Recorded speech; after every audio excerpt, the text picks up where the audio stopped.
موعد وتوقيت مباراة نادي الزمالك والمصري البورسعيدي القادمة في صراع الفريقين في بطولة الدوري المصري.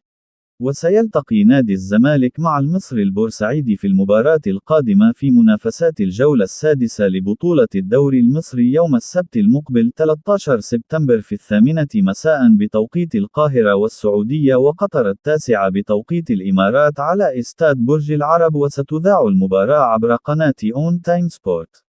وفاز المصري البورسعيدي على كهرباء الإسماعيلية ب4 أهداف دون مقابل في منافسات الجولة الخامسة لبطولة الدوري المصري قبل مواجهة نادي الزمالك القادمة.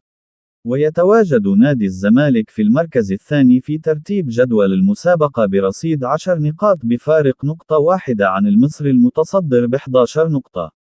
وسيخوض نادي الزمالك 3 مباريات أخرى خلال شهر سبتمبر الحالي بعد مباراة المصري القادمة أمام كل من الإسماعيلي والجونة والأهلي. وسيغيب محمود الونش عن ال3 مباريات القادمة لنادي الزمالك في بطولة الدوري المصري بسبب الإيقاف بعد تعرضه للطرد في مباراة وادي دجلة الأخيرة. ويسعى نادي الزمالك للفوز في المباراة القادمة وحصد ال3 نقاط للعودة لتصدر جدول المسابقة، وذلك في مشوار الفريق نحو حصد اللقب.